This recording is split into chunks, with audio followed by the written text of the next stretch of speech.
allí a poseer la tierra que nos dio.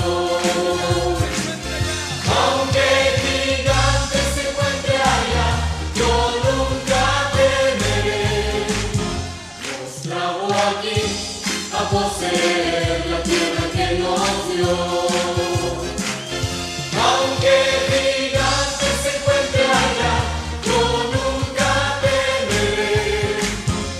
Nos trajo aquí a poseer la tierra que nos dio. Gracias, Señor. No nos trajo hasta aquí para volver atrás. Nos trajo aquí a poseer la tierra que nos dio. Dios no nos trajo hasta aquí para volver atrás. Nos trajo aquí a poseer la tierra que nos dio. Aunque gigante se encuentre allá, yo nunca temeré. Nos trajo aquí a poseer la tierra que nos dio.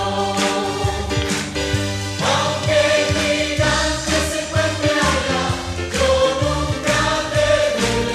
No temeré. Nos trajo aquí a poseer la tierra que nos dio. Aunque gigante se encuentre allá, yo nunca temeré. Nos trajo aquí a poseer la tierra que nos dio. Aunque gigante se encuentre allá, yo nunca temeré. Nos trajo aquí a poseer la tierra que nos dio. Nos trajo aquí a poseer la tierra que nos dio. Nos trajo aquí a poseer la tierra que nos dio.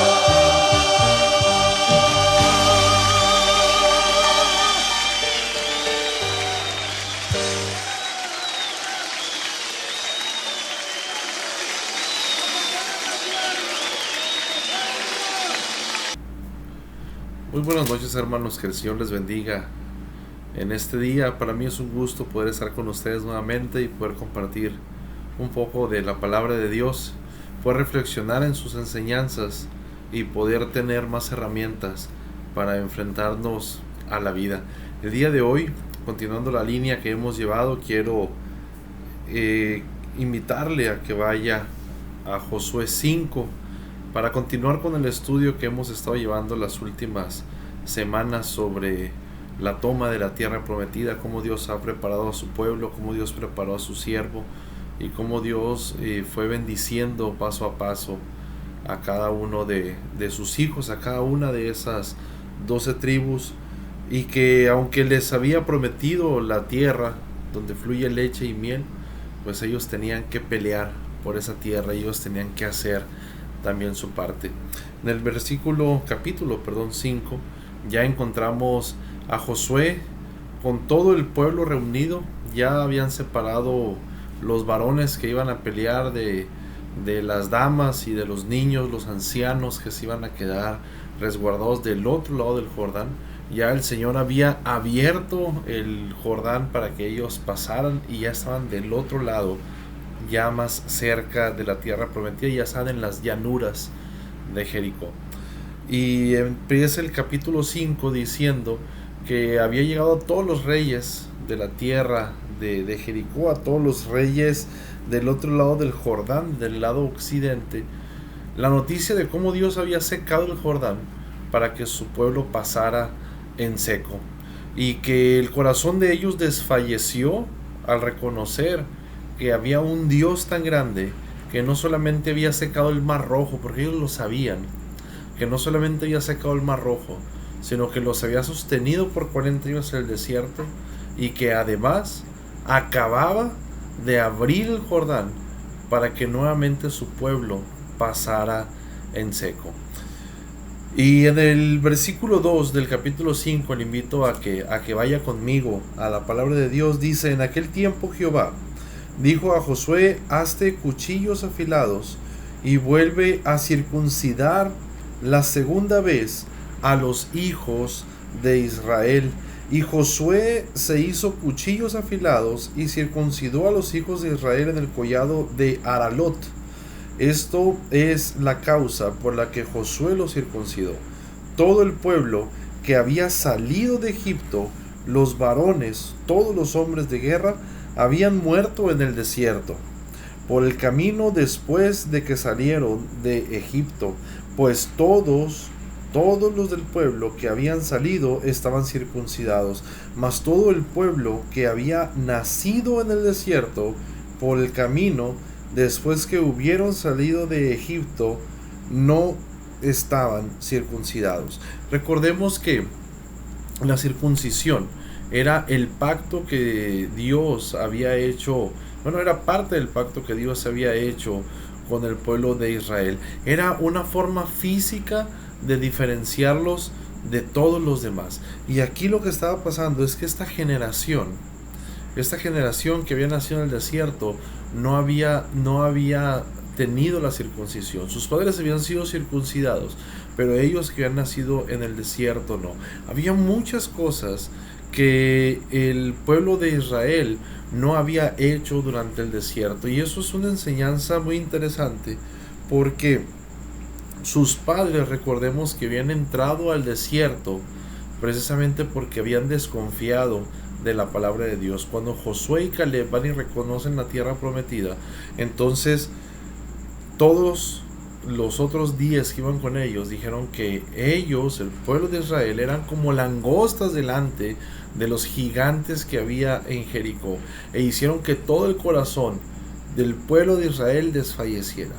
Entonces solamente Josué y Caleb dijeron: no digan eso, no digan que somos como langostas, porque el Señor nos ha dado la tierra prometida y nosotros tenemos que confiar y tenemos que creer que Él es el que nos va a dar la victoria. No creyeron en eso, y es así como terminan en el desierto. Pero ¿qué es lo interesante de esto? Que sus hijos no estaban circuncidados.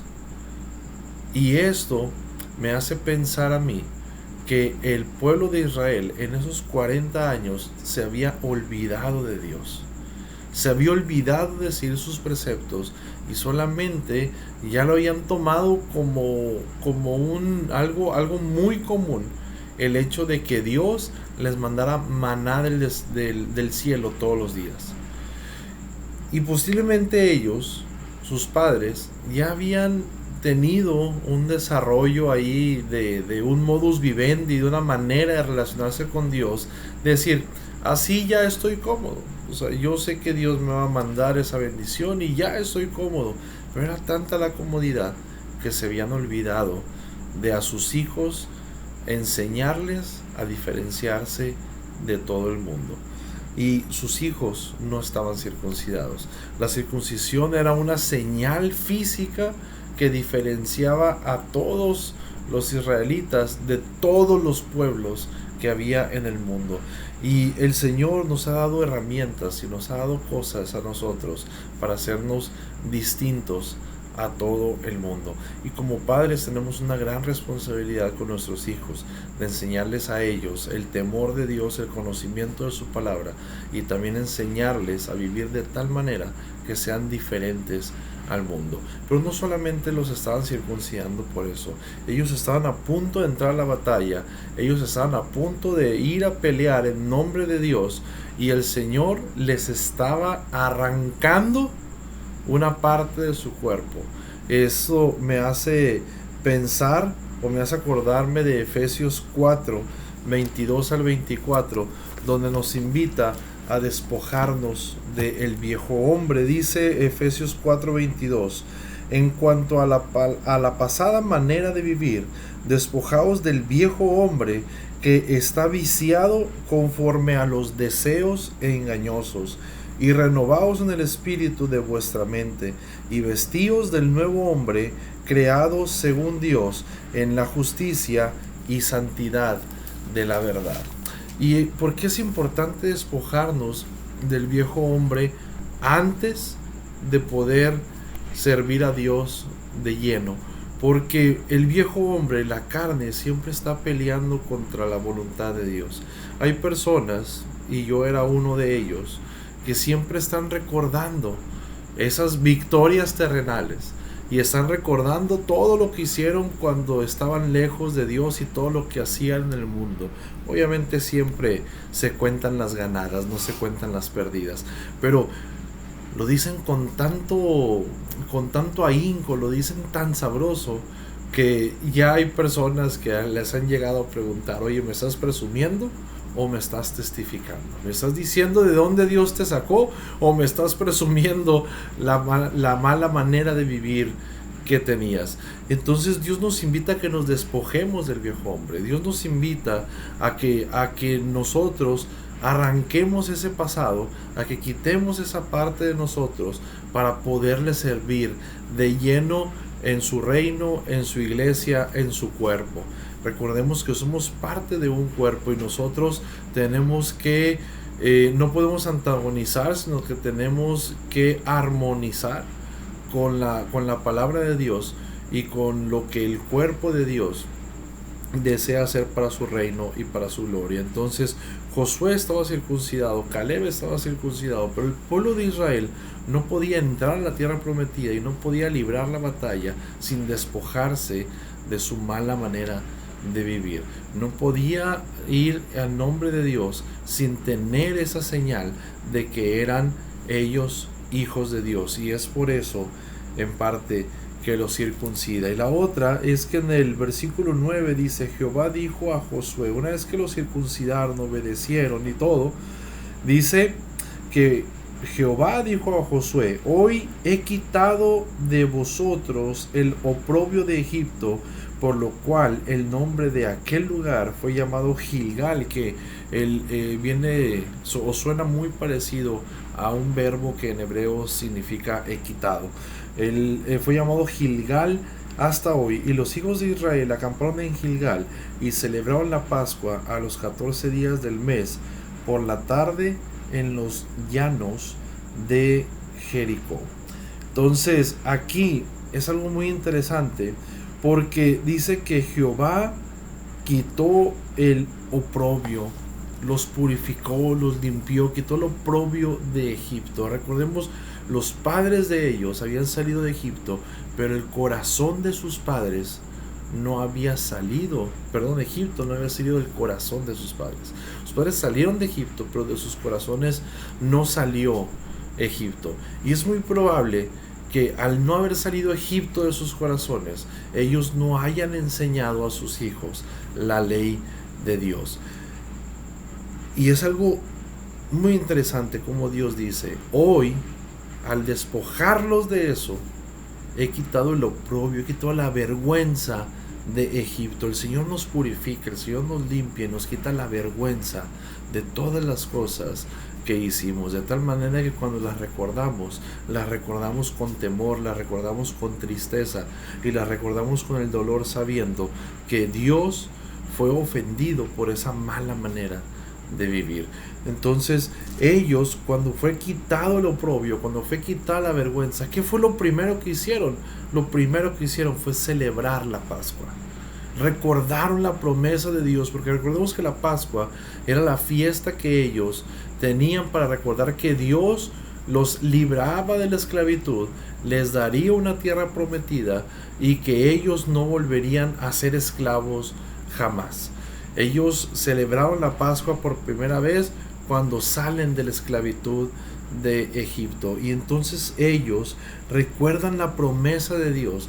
Cuando son circuncidados, lo primero que hacen es celebrar la Pascua, recordando que Dios tenía una promesa especial para ellos. Y después de eso dice: al otro día de la Pascua, comieron del fruto de la tierra y los panes sin levadura, y en el mismo día espigas nuevas tostadas, y el maná cesó al día siguiente, después que comenzaron a comer el fruto de la tierra.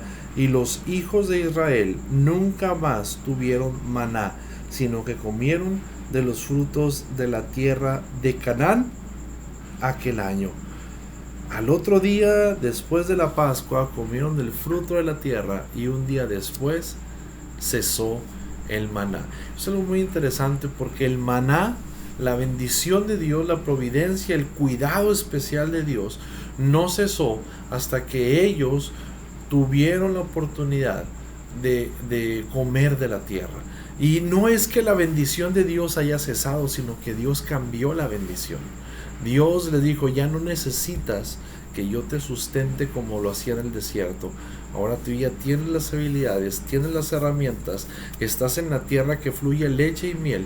Te cambio de bendición, te doy una nueva bendición, una mayor bendición. Ya no iban a comer solamente maná, iban a comer de todo el fruto de la tierra. Entonces, cuando Dios nos bendice, siempre nos está cambiando de bendición. Y hay veces que nosotros nos aferramos tanto a la bendición de Dios, caemos en una zona de confort, y el Señor nos quiere llevar más allá y nos quiere usar más allá, pero nosotros ya estamos cómodos en ese lugar, nosotros ya no lo queremos hacer. Yo creo que aquí lo que tenemos que aprender es que Dios no cancela bendiciones, sino que cambia bendiciones, y tenemos que tener un corazón dispuesto a servir a Dios en las condiciones que Dios nos diga. Y cuando Dios nos pide que le entreguemos algo, nosotros tenemos que entregarlo sabiendo que Dios tiene una bendición mayor para nosotros. Porque aquí en el versículo 12 dice: y el maná cesó al día siguiente, desde que comenzaron a comer el fruto de la tierra, y los hijos de Israel nunca más volvieron a comer maná, nunca más tuvieron maná. El Señor cambió la bendición.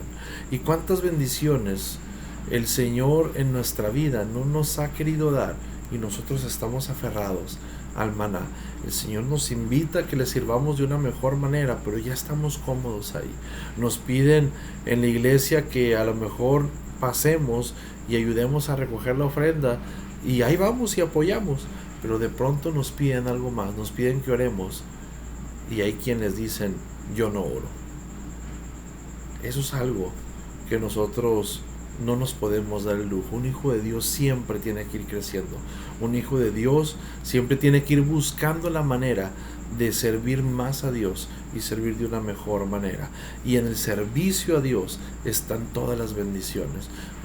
Cuando nosotros ponemos nuestra vida al servicio de Dios, el Señor nos manda más y más bendiciones a nuestra vida. Entonces, cuando nosotros tengamos una invitación de parte de Dios, de parte de su cuerpo, de parte de la iglesia, nosotros debemos atrevernos a ir más allá, porque el pueblo de Israel no estaba capacitado para atacar ni estaba capacitado para cultivar, pero Dios les dio la sabiduría para que ellos pudieran comer del fruto de la tierra. Dios nos quiere bendecir, pero nosotros tenemos que atrevernos a salir de esa área de confort, de esa zona de confort en la que nosotros sentimos que ya estamos seguros y que ya no podemos hacer absolutamente más.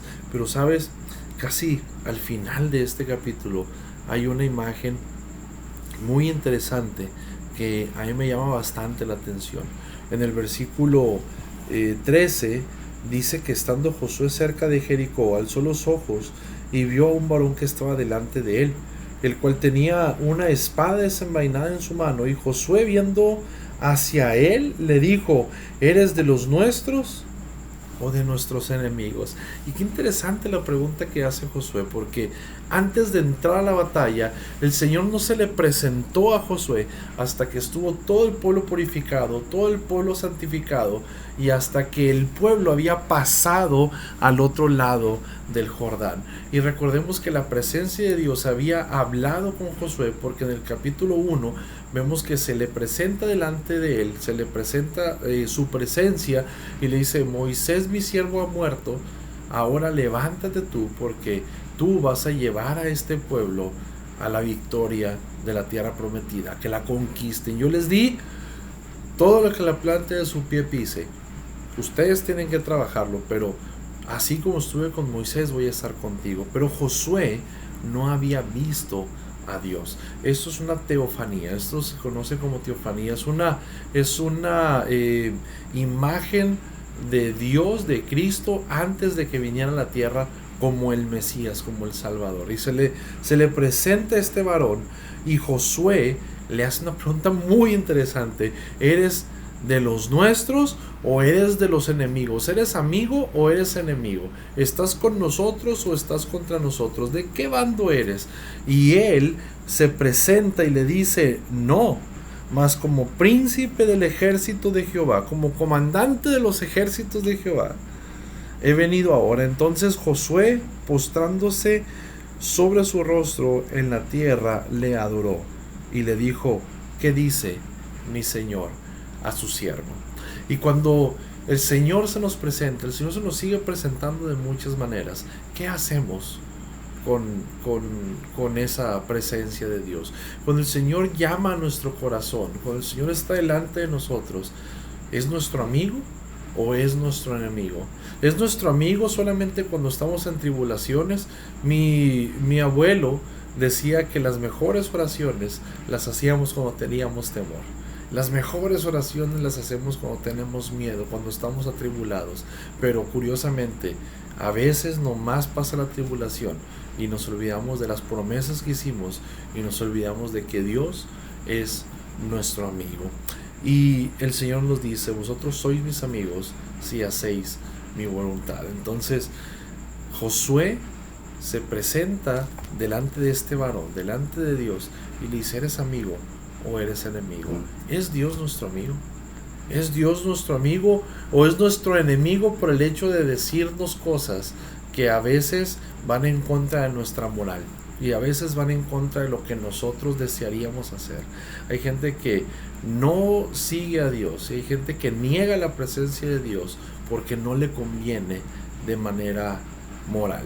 Hay gente que dice: yo soy ateo, pero realmente esas personas que dicen que son ateos, en gran parte, en la mayoría de los casos, ellos terminan diciendo eso porque la palabra de Dios los redarguye, la palabra de Dios los confronta a su mala manera de vivir, y ellos prefieren decir: no hay Dios. Yo prefiero decir como el necio, dice el salmista: no hay Dios. Digo en mi corazón: no hay Dios. Entonces, realmente Dios ¿es nuestro amigo o es nuestro enemigo? ¿Cómo consideramos nosotros a Dios? Y eso es algo que el Señor se presenta a sí mismo y le dice: yo no necesito decirte si soy amigo o si soy enemigo. Si te fijas, no le contesta eso, sino que se presenta a sí mismo. Le dice: soy el príncipe de los ejércitos de Jehová, y el príncipe de los ejércitos de Jehová es Jesucristo. Entonces es por eso que esto se le considera una teofanía. Y inmediatamente, cuando Josué se da cuenta que está delante de Dios, se postra sobre su rostro, se cubre el rostro, entonces lo adora, y en una manera de humildad le dice: ¿qué instrucción me das? ¿Qué quieres que haga? Él le dice: ¿qué dice el Señor a su siervo? ¿Qué dice mi Señor a su siervo? ¿Qué tan dispuestos estamos nosotros a servirle a Dios? ¿Qué tan dispuestos estamos el día de hoy de postrarnos delante de Dios y de decirle: ¿qué dice a su siervo mi Señor? ¿Qué dice a su sierva? ¿Está tu vida dispuesta a Dios? ¿Está tu vida dispuesta a servir a Dios? ¿Está tu vida dispuesta a dejar el maná y a cosechar la tierra? ¿Está tu vida dispuesta a ir más allá en las bendiciones? ¿Está tu vida dispuesta a decirle a Dios que es nuestro amigo? ¿O sencillamente queremos pasar de largo, seguir en la comodidad, no decirle a Dios qué nos dice por temor a que sí nos diga algo? Y tristemente muchos lo consideran su enemigo. Pero un día estaremos delante de Dios, y un día estando delante de Dios vamos a desear que Él sea nuestro amigo, que Él sea nuestro amigo y que Él sea el que interceda delante de nosotros. Aquí estaba Josué, primero despojando, circuncidándolos a todos, despojándolos del viejo hombre, celebrando la Pascua, recordando que Dios les había prometido libertad y les había prometido una tierra donde fluye leche y miel. Y ahí estaban ellos celebrando la Pascua para después recibir una bendición más grande. Pero no se presentó Dios delante de ellos hasta que no estuvieron purificados. Acuérdate que en el versículo 4 les había dicho: santifíquense, porque mañana Dios hará grandes cosas en medio de ustedes. Así que, hermanos, consideremos a Dios nuestro amigo. Consideremos a Dios nuestro amigo, porque solamente en Él podemos tener paz. Solamente en Él podemos tener la victoria. El pueblo de Israel se estaba preparando para la batalla más grande, terrenalmente hablando, de sus vidas. Ellos están a punto de pasar de ser nómadas a ser conquistadores. Y eso solamente lo pudieron hacer de la mano de Dios. Solamente con este varón con la espada desenvainada delante de ellos es que pudieron conquistar Jericó. Pidámosle a Dios que desenvaine su espada, que la saque en victoria para nosotros y que nos permita a Él considerarnos sus amigos. Él nos ha dicho: vosotros sois mis amigos si hacéis mi voluntad.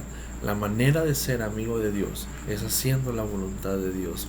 Y así como a Josué se le aparece con la espada desenvainada, así le ruego a Dios que también vaya delante de tu vida y que te bendiga y que te abra camino, y que ese Jericó que está delante, ese Jericó de temor, de enfermedad, de problemas y de toda situación que el Señor ha permitido que llegue a nuestras vidas, que nos permita tener la victoria, porque solamente el comandante del ejército de Dios, el príncipe de las legiones celestes, Jesucristo, es el que puede abrirnos camino y puede permitir que nosotros, que somos nómadas en esta tierra, podamos tener la victoria, y que un día, cuando Él venga por su pueblo, nosotros podamos estar delante de Dios justificados por su sangre, y que podamos entrar en el descanso de nuestro Señor, que podamos entrar en la tierra prometida y ahí poder alabarle eternamente y para siempre. Es mi oración que el Señor les bendiga, que el Señor les guarde en medio de toda enfermedad, y que el Señor permita que su pueblo sea fortalecido, y que pronto, muy pronto, podamos estar reunidos nuevamente y que podamos alabar y glorificar el nombre de Dios y contar las maravillas que ha hecho en medio de nosotros. Si estás en enfermedad, que el Señor use su manto, que use su mano y que te cubra y que permita que seas fortalecido y que seas sanado. Si estás en salud, que el Señor siga guardando tu vida y tu salud, y que nos permita a todos gozarnos de las maravillas que Él ha hecho con nosotros. Y sobre Jericó hay mucho que aprender, pero eso lo dejamos para la siguiente. Que el Señor les bendiga.